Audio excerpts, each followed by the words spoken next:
أعوذ بالله من الشيطان الرجيم بسم الله الرحمن الرحيم اللهم صل على محمد وعلى آل محمد وبارک وسلم وصلی علیہ۔ دوستو، آج حضرت سیدنا شیخ عبدالقادر جیلانی محبوب سبحانی کی مشہور زمانہ تصنیف فیوض یزدانی الفتح الربانی کی تیسری مجلس شروع کرتے ہیں، جس میں آپ فرماتے ہیں: اے فقیر، تو غنی بننے کی تمنا مت کر، کیا عجب ہے کہ وہ تیری بربادی کا سبب ہو، اور اے مبتلا مرد، تو تندرستی کی آرزو مت کر، شاید وہ تیری ہلاکت کا سبب ہو۔ صاحب عقل بن، اپنے ثمر کو محفوظ رکھ، تیرا انجام محمود ہوگا۔ قناعت کر اسی پر جو تجھ کو حاصل ہے، اور اس پر زیادتی کا خواہ مت ہو۔ جو چیز تجھ کو حق تعالیٰ تیرے مانگنے پر دے گا وہ مقدر ہوگی، اس کو آزما چکا ہوں۔ البتہ اگر بندہ کو قلب کے اعتبار سے مانگنے کا حکم کیا جائے تو سوال میں مذائقہ نہیں کہ حکم کے وقت جو مانگے گا اس میں برکت دی جائے گی اور گندگیاں اس سے دور کر دی جائیں گی، اور مناسب ہے کہ عفو جرائم و عافیت دارین اور دین و دنیا و آخرہ میں دائمی معافی تیرا سوال اکثر رہے۔ فقط اسی سوال پر قناعت کر، اللہ تعالیٰ پر کسی چیز کو انتخاب نہ کر کہ اپنی طرف سے تخصیص کر کے وہ شے مانگے جو حق تعالیٰ نے از خود تیرے لیے انتخاب نہیں کی، اور متکبر مت بن، ورنہ اللہ تجھ کو توڑ دے گا۔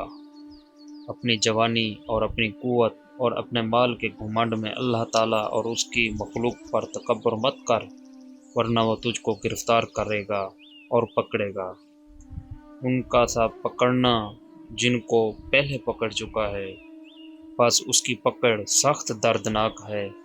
تجھ پر افسوس کہ تیری زبان تو مسلمان ہے مگر قلب مسلمان نہیں، تیرا قول مسلمان ہے مگر فعل مسلمان نہیں۔ تو اپنی جلوت میں مسلمان ہے مگر خلوت میں مسلمان نہیں۔ کیا تجھے معلوم نہیں کہ جب تو نماز پڑھے گا، روزہ بھی رکھے گا اور سارا نیک کام کرے گا، مگر ان اعمال سے اللہ تعالیٰ کی ذات مقصود نہ سمجھے گا، تو منافق ہے اور اللہ عزوجل سے دور ہے۔ اب اللہ کی جناب میں اپنے تمام افعال و اقوال اور خسیس مقاصد سے توبہ کر۔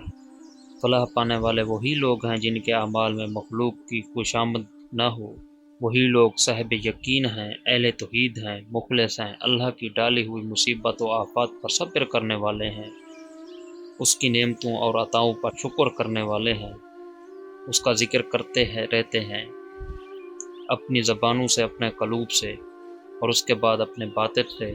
جب مخلوق کی طرف سے ان کو ایذائیں پہنچتی ہیں تو ان کے روبرو وہ ہنستے ہیں۔ بادشاہان ان کے نزدیک معزول و بے اختیار ہیں، اور زمین میں جو کچھ مخلوق آباد ہے ان کے نزدیک سب مردہ ہیں، عاجز ہیں، بیمار ہیں اور محتاج ہیں۔ ان کے اعتبار سے جنت گویا ویران ہے کہ اس کی تمنا نہیں، دوزخ ان کے اعتبار سے گویا بجھی ہوئی ہے کہ اس کے خوف سے وہ واسطہ نہیں۔ نہ زمین ہے نہ آسمان اور اس میں کوئی باشندہ، ان کی جہتیں متحد ہو کر صرف ایک جہت رہ جاتی ہے۔ اول وہ دنیا اور اہل دنیا کے ساتھ تھے، پھر آخرت اور اہل آخرت کے ساتھ ہو گئے، اور اس کے بعد اس سے بھی نظر ہٹ گئی اور دنیا و آخرت کے رب کے ساتھ لاحق ہو گئے۔ اللہ اور اس کے محبین کے ساتھ چلے، اس کی صحبت میں اپنے قلوب سے یہاں تک کہ اس سے واصل ہو گئے، اور راستہ چلنے سے پہلے رفیق کو حاصل کر لیا، اپنے اور اس کے درمیان دروازہ کھول لیا کہ وہ ان کو یاد فرماتا رہتا ہے جب تک کہ یہ اس کو یاد کرتے رہتے ہیں، یہاں تک کہ اس یادداشت نے ان کے بوجھ اور گناہ ان سے اتار پھینکے۔ غیر اللہ کے ساتھ یہ مفقود ہیں اور حق تعالیٰ کے ساتھ موجود ہے۔ انہوں نے سنا حق تعالیٰ کا ارشاد کہ تم یاد کرو مجھ کو، میں یاد کروں گا تم کو، اور میرا شکر کرو اور ناشکر مت بنو۔ پس انہوں نے اس کی یاد کو لازم پکڑ لیا، اس طمع میں کہ وہ ان کو یاد فرمائے گا۔ انہوں نے حق تعالیٰ کا قول من جملہ اقوال کے سنا کہ میں اس کا ہم نشین ہوں جو مجھے یاد کرتا ہے۔ پس انہوں نے چھوڑ دیا مخلوق کی مجلسوں کو اور ذکر حق پر اکتفا کیا کہ ان کو اس کی ہم نشینی حاصل ہو۔ صاحبو، بول حوث مت بنو، تم لوگ سرتا پا ہوس ہو، یہ علم تم کو بغیر عمل کے مفید نہ ہوگا۔ تم حاجت مند ہو کہ عمل کرو کتاب اللہ پر، جو حکم الہی ہے کہ نماز وغیرہ فرائض یومیہ پر، روزانہ، اور زکوٰۃ و روزہ وغیرہ فرائض سالانہ پر، ہر سال مدت عمر عمل کرتے رہو، یہاں تک کہ اس کا پھل تمہارے ہاتھ آئے۔ صاحبزادہ، تیرا علم تجھ کو پکار رہا ہے کہ میں تجھ پر حجت ہوں، اگر تو نے مجھ پر عمل نہ کیا کہ بے عملی کا مجرم بنانے کو سرکاری گواہ کا کام دوں گا، اور تیرے لیے حجت ہوں اگر مجھ پر تو نے عمل کیا کہ تیرا گواہ صفائی بن کر عالم با عمل ثابت کروں گا۔ جناب رسول اللہ صلی اللہ علیہ وسلم سے روایت ہے، آپ نے فرمایا کہ علم پکارا کرتا ہے عمل کو، بس اگر عمل آ جاتا ہے تو علم ٹھہرتا ہے ورنہ چلا جاتا ہے۔ علم کے چلے جانے سے مراد یہ ہے کہ اس کی برکت چلی جاتی ہے اور محنت ہی محنت رہ جاتی ہے، اپنے مولا سے اس کا سفارش کرنا رخصت ہو جاتا ہے، اور تیری حاجتوں کے وقت اس کا تیرے پاس آنا بند ہو جاتا ہے۔ علم رخصت ہو جاتا ہے اس لیے کہ پوسٹ ہی پوسٹ رہ گیا، کیونکہ علم کا مغز عمل ہے۔ تیری مطابعت جناب رسول اللہ صلی اللہ علیہ وسلم کے لیے صحیح نہیں جب تک کہ اس شریعت پر عمل نہ کرے جس کا آپ نے تجھ کو حکم دیا ہے، اور جب تو آپ کے ارشاد پر عمل کرے گا تو وہ تیرے قلب اور باطن کا استقبال کریں گے اور ان کو اپنے رب کے حضور میں پیش کریں گے۔ تیرا عمل تجھ کو پکارتا ہے لیکن تو سنتا نہیں، کیونکہ تیرا دل ہے ہی نہیں۔ اس کو سن اپنے دل کے کان سے، اپنے باطن کے کان سے، اور اس کا کہنا مان کہ تو اس سے نفع پائے گا۔ وہ علم جو عمل کے ساتھ ہوگا تجھ کو مقرب بنائے گا، علم کے نازل فرمانے والے علیم کا۔ جب تو اس حکم پر عمل کرے گا جو پہلا علم ہے تو دوسرے علم کا چشمہ تجھ پر جاری ہو جائے گا، اور تجھے دو چشمے بہتے ہوئے حاصل ہوں گے، یعنی حکم و علم اور ظاہر و باطن جو تیرے قلب کو بھر دیں گے۔ اس وقت تجھ پر اس نعمت کی زکوٰۃ واجب ہوگی کہ اس سے بھائیوں اور مریدوں کی غمخواری کرے، کیونکہ علم کی زکوٰۃ اس کا پھیلانا اور مخلوق کو حق تعالیٰ کی طرف بلانا ہے۔ صاحبزادہ، جس نے صبر کیا صاحب قدرت بنا۔ اللہ تعالیٰ فرماتا ہے کہ صبر کرنے والوں کو ان کا بھرپور اجر دیا جائے گا۔ ان گنت کھا اپنے کسب کے ذریعے سے، اور مت کھا اپنے دین کے ذریعے سے، کہ دین کو بیچ کر معاش کمانا حرام ہے۔ کما اور کھا اور اس سے دوسروں کی غمخواری بھی کر۔ مومنین کی کمائی صدیقین کے طبق ہیں کہ جو کماتے ہیں وہ صلحاء کی نظر کر دیتے ہیں، ان کے وسائل معاش تو صرف فقراء و مساکین کی غرض سے ہیں۔ وہ مخلوق تک رحمت کے پہنچانے کے آرزو میں رہتے اور اس سے حق تعالیٰ کی رضا اور اپنے لیے اس کی محبت چاہتے ہیں۔ وہ سن چکے ہیں جناب رسول اللہ صلی اللہ علیہ وسلم کا ارشاد کہ آدمی حق تعالیٰ کے عیال ہیں، اور لوگوں میں سب سے زیادہ اللہ کا پیارا اللہ کے عیال کو سب سے زیادہ نفع پہنچانے والا شخص ہے۔ اولیاء اللہ مخلوق کے اعتبار سے گونگے، بہرے، اندھے ہیں، چونکہ ان کے قلوب حق تعالیٰ سے قریب ہیں، اس لیے وہ غیر کی بات سنتے نہیں، غیر کو دیکھتے نہیں۔ قرب ان کو متوالا بنائے رکھتا ہے، ہیبت ان پر چھائی رہتی ہے، اور محبت ان کو محبوب کے پاس مقید رکھتی ہے۔ پس وہ جلال و جمال کے درمیان رہتے ہیں کہ نہ دائیں طرف جھکتے ہیں نہ بائیں طرف، ان کے لیے صرف سامنے کا رخ ہے جس کا پیچھا نہیں۔ ان کی خدمت میں لگے رہتے ہیں انسان و جنات اور فرشتے اور قسم قسم کی مخلوق۔ ان کا خادم حکم اور علم ان کو غذا پہنچاتا ہے، فضل خداوندی اور سیراب کرتا ہے ان سے حق۔ وہ اس کے فضل کا کھانا کھاتے اور اس کے انس کا شربت پیتے رہتے ہیں۔ ان کے پاس ایسا شغل ہے جس نے مخلوق کی باتیں سننے سے ان کو روک دیا ہے۔ پس وہ ایک جنگل میں ہیں اور مخلوق دوسرے جنگل میں۔ وہ جناب رسول اللہ صلی اللہ تعالیٰ علیہ وآلہ وسلم کے نائب بن کر مخلوق کو احکامات خداوندی کا حکم دیتے اور ممنوعات خداوندی کی ممانعت کرتے ہیں۔ در حقیقت وارث وہی ہیں، ان کا کام مخلوق کو حق تعالیٰ کی طرف لے چلنا ہے، تبلیغ کر کے لوگوں پر اللہ کی حجت قائم کرتے، ہر چیز کو اس کے موقع پر رکھتے اور صاحب فضل کو اس کا فضل دیتے ہیں۔ وہ دوسروں کے حقوق لیتے نہیں اور نہ اپنے حقوق جو کچھ وصول کرتے ہیں اپنے نفس اور طبیعت کے اقتضاء سے نہیں کرتے۔ وہ اللہ عز و جل ہی کے بارے میں محبت کرتے ہیں اور اللہ ہی کے بارے میں بغض رکھتے ہیں۔ وہ سرتپا اللہ ہی کے ہیں، غیر کا ان میں ذرا بھی حصہ نہیں۔ جس کی یہ حالت تام ہوئی اس کی محبت کامل ہوئی اور نجات و فلاح حاصل ہوئی۔ اس سے محبت کرنے لگیں گے انسان و جنات و فرشتے اور زمین و آسمان۔ اے مخلوق اور اسباب کی پرستش کرنے والے اور حق تعالیٰ کو بھول جانے والے، اور اے منافق تو چاہتا ہے کہ یہ مرتبہ تیرے ہاتھ آ جائے اور تیری یہی حالت بے فکری و کسل و تبنگری کی رہے۔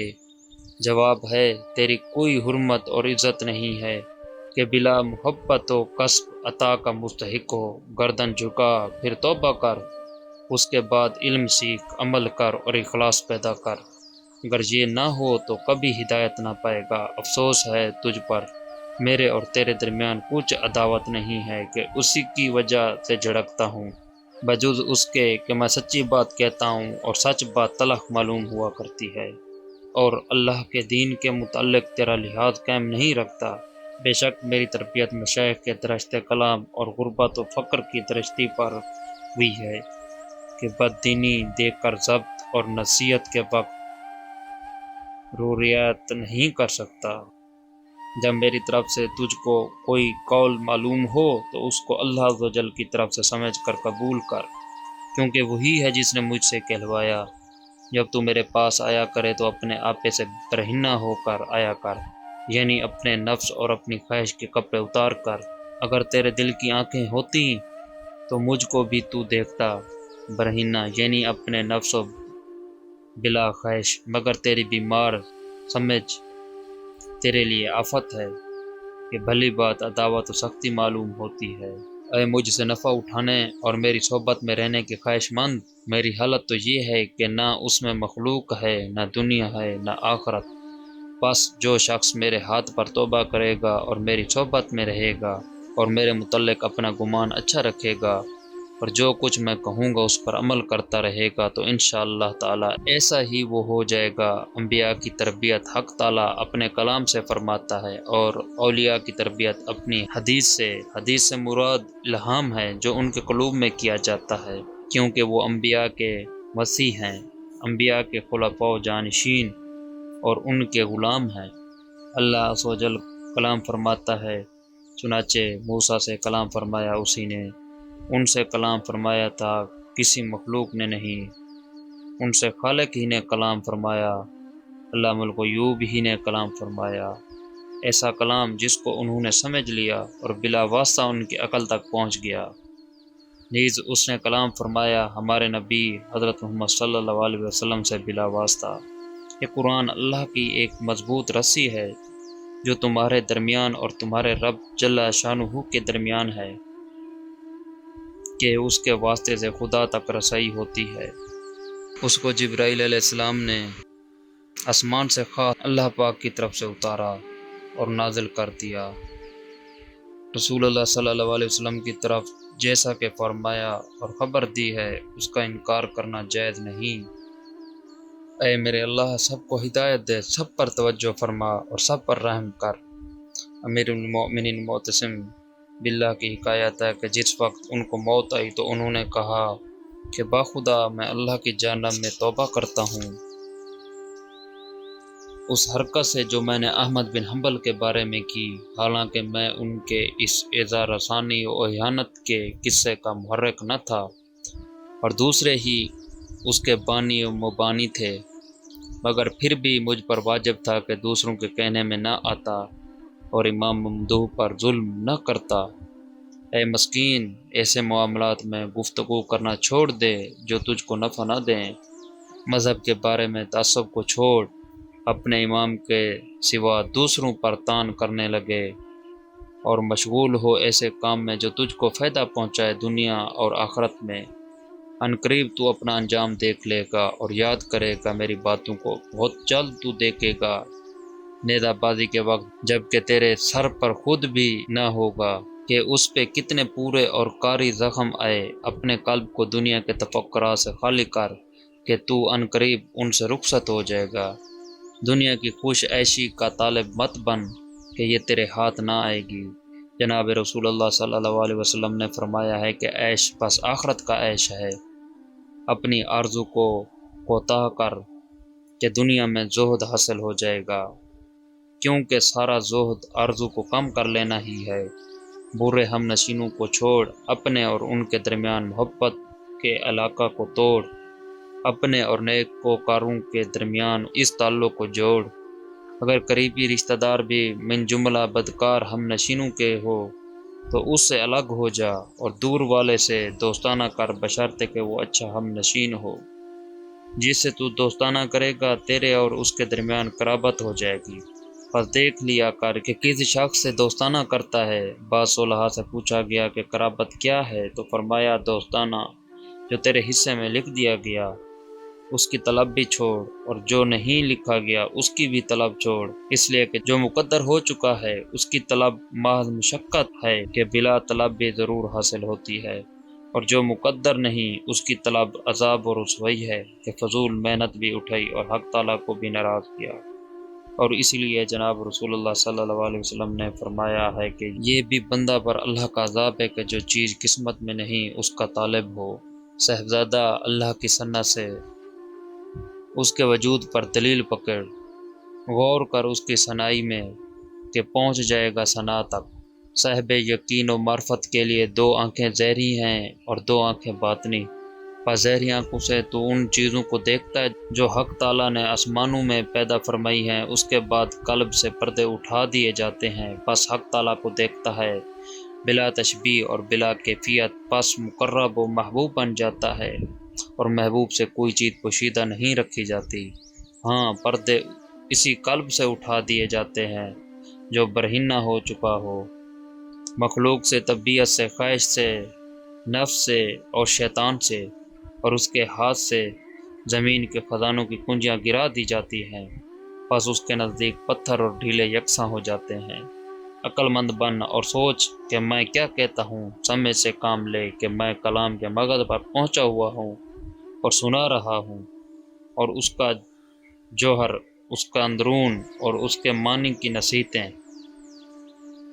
صاحبزادہ خالق کا شکوہ مخلوق سے مت کر، بلکہ اسی سے کر کہ وہی قادر ہے اور اس کے سوا دوسرے تو کچھ بھی نہیں۔